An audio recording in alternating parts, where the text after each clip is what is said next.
I'm just going to show what I perceive to be the groundwater decision support modeler's dilemma, which, yeah, as I was saying, we've been talking about quite a lot, where we struggle with this idea that maybe a complex, more realistic model would have a better prediction than a simple, stable, and efficient model.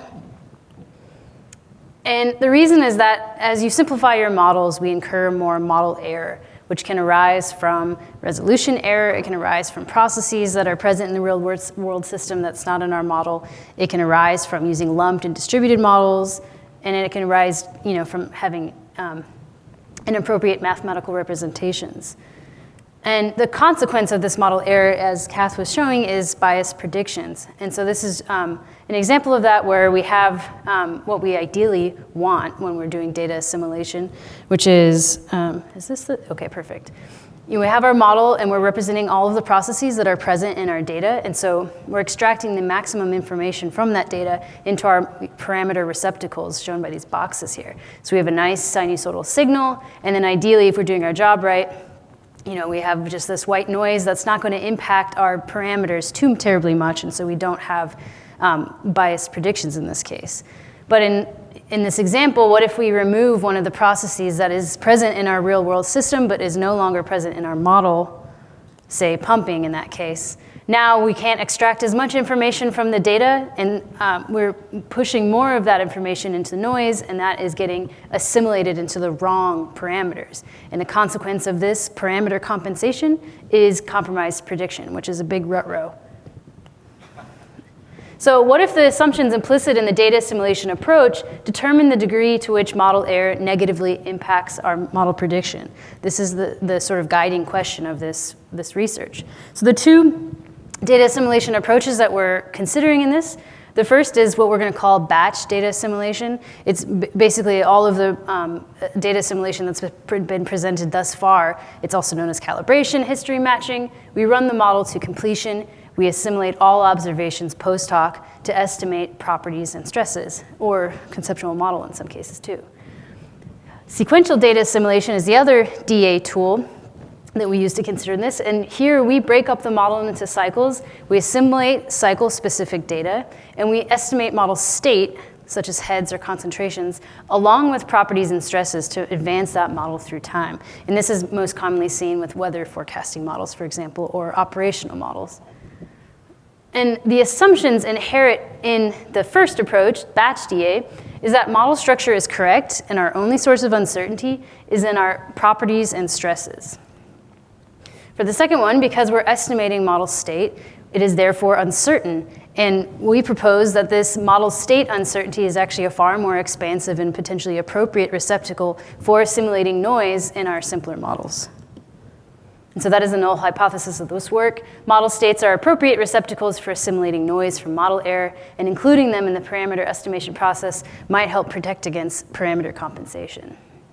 So we do this using the 3-layer ModFlow 6 Freiberg model that has been shown already. So it's a 2-year simulation. It's cyclic recharge. We have 3 groundwater locations for which we have heads data that we assimilate. So we've got, I keep mixing up the laser and the advance. How do you go back? There we go. So 1, 2, 3. We have also a surface water outlet gauge, so we have stream flow fluxes that we assimilate, and then we have a forecast groundwater location, a forecast headwater, surface water, groundwater exchange, and then a forecast tailwater. But for the purposes of this talk, I'm just going to talk about this assimilation location here for groundwater, and then the forecast location here for the headwater reach.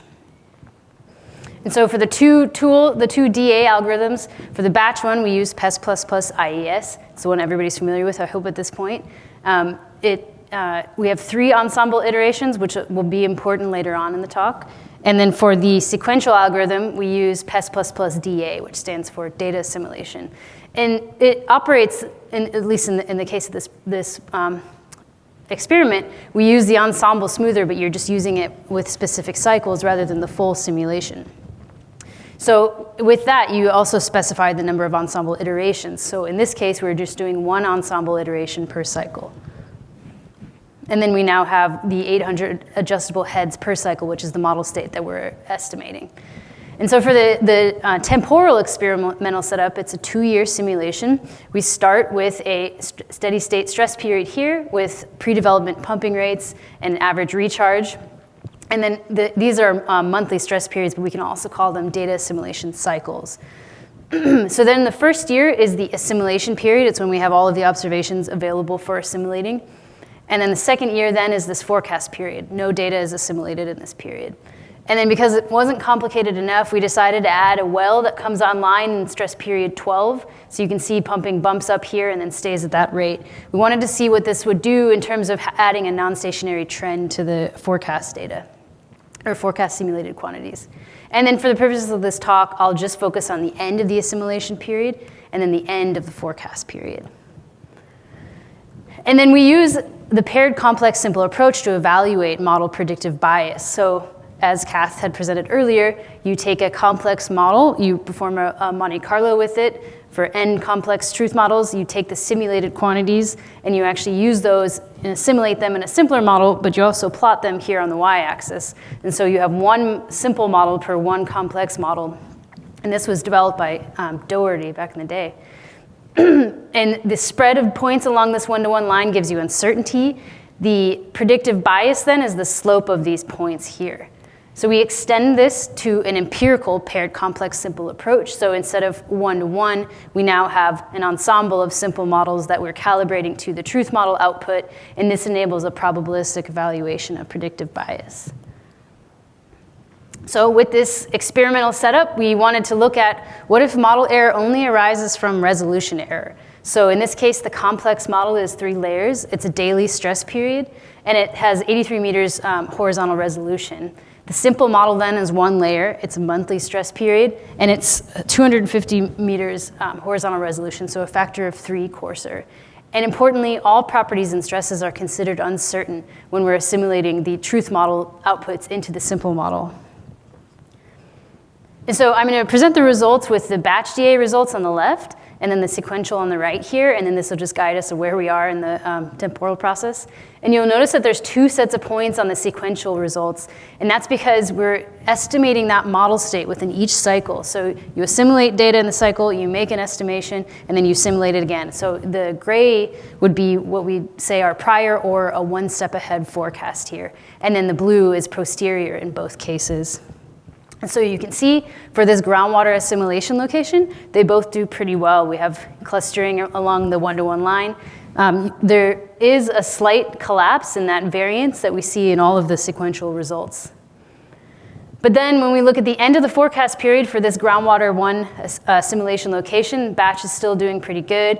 But lo and behold, we have an overprediction of groundwater head at this location, which is a big rut row. And the reason for that is that new well that comes online at the end of the simulation period introduces a trend. And because we're only simulating data at 1 cycle at a time, 1 stress period at a time, the sequential algorithm completely misses that trend. So we overpredict in that case.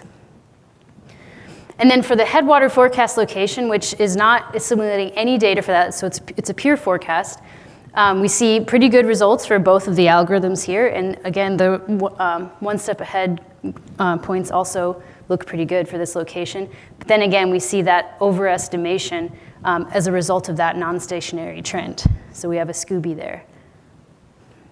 And this is just the results from just one of the complex model replicates, as we call them, and then the ensemble simple models. So you can just see that both of them do pretty well in terms of capturing that forecast quantity in red. But you can also see here quite nicely that ensemble variance collapse as you move along. Because remember, we're doing 3 iterations here, and then we're doing 1 iteration 12 times here. So with each iteration, we sort of collapse down on more and more. So for the second scenario, we wanted to look at, okay, well now what if we have both resolution and process error? So we have the same truth and simple model discretization, but now instead of all of the properties and stresses being treated uncertain in the simple model, we fix pumping. We allow it to vary in the complex model, but we fix it in the simple model. And we chose this because this is sort of a common thing that happens where people say, I have metered pumping, it's not uncertain, so I'm just going to specify it.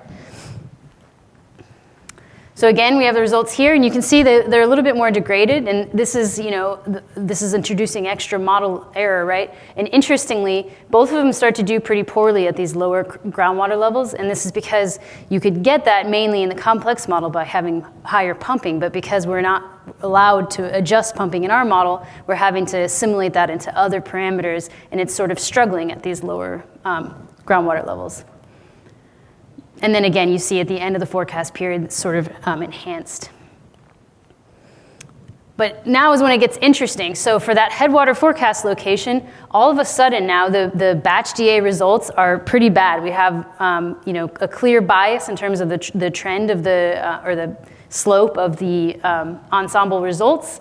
And the sequential DA results are pretty good looking. And the reason is that the batch DA couldn't allow states to vary, and so it assimilated that noise in having the pumping present in the complex model, but not in the simple model. It assimilated that into some other parameters, which then compromised the prediction.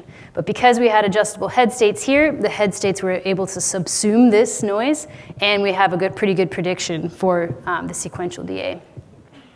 But then at the end of the forecast period, that all goes to shit again, and all of them are bad, mainly because of that new well coming online, and here because of those compromised or biased predictions. Sorry, Jeremy, I swore.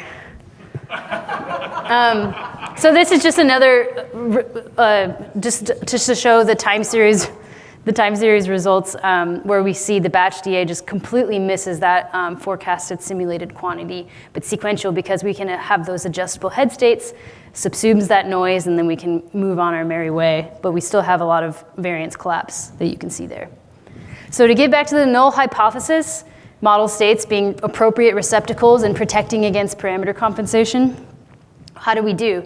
For the resolution error, I wouldn't fully say it's a reject, but it turns out it wasn't maybe all that necessary to include state estimation when your model error is limited to resolution error. Of course, big asterisk caveat, this is for our very simple numerical experiment, but batch DA didn't result in biased predictions, and actually it outperformed sequential DA because of that long-term trend that batch DA was able to see and assimilate from the data.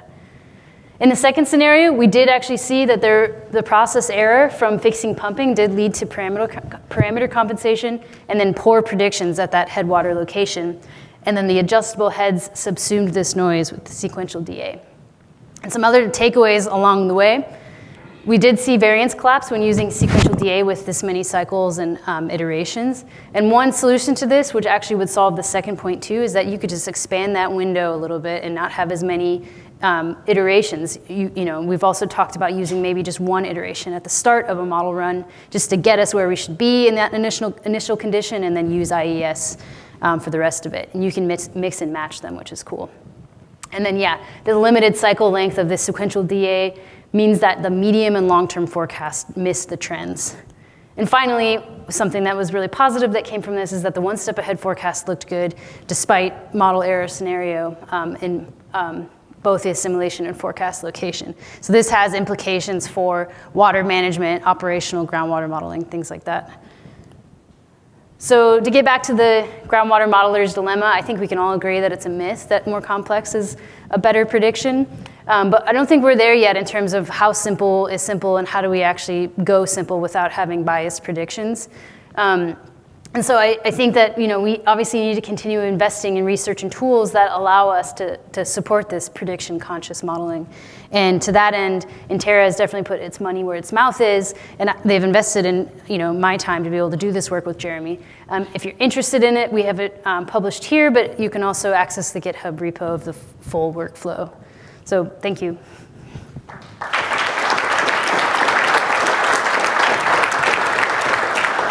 Probably don't have much time. Time for one question. Hi, thanks, really great. This might be a misunderstanding on my part, but would you see value in the real world of implementing these two types of workflows in tandem as a way to pick up on if your modeling approach has some structural error that's resulting in parameter compensation? Yeah, definitely. You mean the paired complex simple approach? Or well, also using sequential? Doing sequential and batch in tandem, yeah. Yeah, so I do think that the paired complex simple approach is if you're starting from a more complex model and simplifying it, you have the complex model there, right? So, it's an added thing, but I do think that, if we want to make the, whoever we're making this model for feel more comfortable or confident about the simple, because we keep talking about how people inherently trust complex more. Well, here's a way that we could, build more trust is to say, like, look, we've, actually explored this and it doesn't introduce much bias. And then, yeah, for the sequential state estimation, I think because you can mix and match them so easily within workflows, it's not difficult at all if you wanted to use that. We've talked about doing this for transport models where you don't have a good idea of the initial condition of concentrations, for example. So it's something that I certainly think is really powerful, and there just hasn't been a lot of uptake quite yet.